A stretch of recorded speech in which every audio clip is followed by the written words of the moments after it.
News 18 India 4 minutes read Rohingya refugees wait for the food to be distributed by local organizations near Balukhali makeshift refugee camp in Coxs Bazar, Bangladesh. Image Reuters On the eve of the biennial Asia-Europe Meeting ASEM in Myanmar, Wang Yi, China's foreign minister, made a short trip to Bangladesh to discuss the Rohingya crisis. At the time, his objectives were unclear. In recent months, China has largely supported Myanmar's hardliner stance that the Rohingyas are illegal immigrants and pose a national security threat. On Monday, as diplomats from over 50 Asian and European nations descended upon Naypyidaw for the start of ASEM, they received some clarity on the visit. Wang announced a Chinese-led plan to resolve the Rohingya crisis. Guidelines for reconciliation. China's proposed framework consists of 3 distinct stages for the repatriation and long-term safety of the hundreds of thousands of Rohingya refugees in Bangladesh. First, in an attempt to address the immediate issue, China has demanded an end to the violence in the Rakhine state.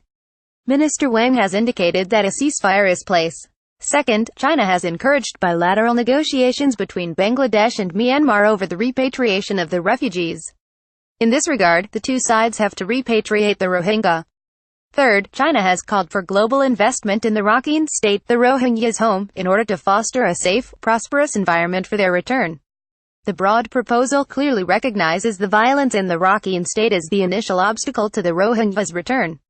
It also emphasizes the need for major investment in the region. While the attacks against the Rohingya have been especially virulent since August, in reality, they have been ongoing for years and have devastated the local communities in the Rakhine state. While cognizant of the issue, China's plan does not contain any particularly novel propositions.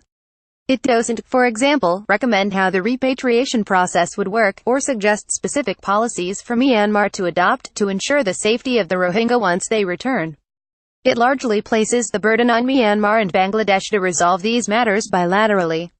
Despite this lack of specificity, China has managed to establish itself as a vital mediator in what has often seemed to be an irresolvable humanitarian disaster. While other stakeholders have tried to facilitate peace, China has emerged as the only entity to bring Bangladesh and Myanmar together on this divisive issue. China has a vested interest in the Rakhine state since it serves as a geographical gateway to the Bay of Bengal, a coveted resource hub.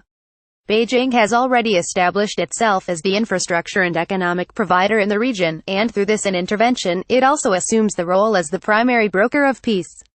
China's emerging soft power. The viability of China's proposition rests on Beijing's relationship and influence with the involved parties, particularly with Myanmar. China serves as Myanmar's primary trading partner and weapons supplier, which has led to a strong relationship between Beijing and Myanmar's influential military. Where other international actors like the UN have struggled to sway Myanmar's outlook on the crisis, China has a unique advantage.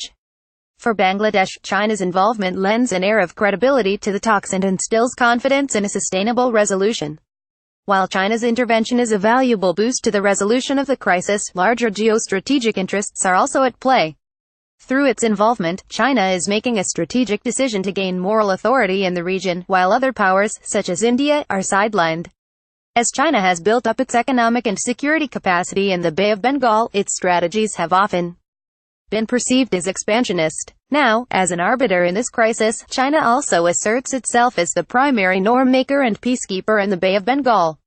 By designing its own peace proposal, it is clear that China wants to determine the conditions of stability in the region, as well as influence the dynamics of regional relationships. The timing of the announcement is also worth noting. Instead of introducing this proposal at the APEC or ASEAN summits, China waited until other potential mediators, like the United States, had tried and failed to resolve the conflict.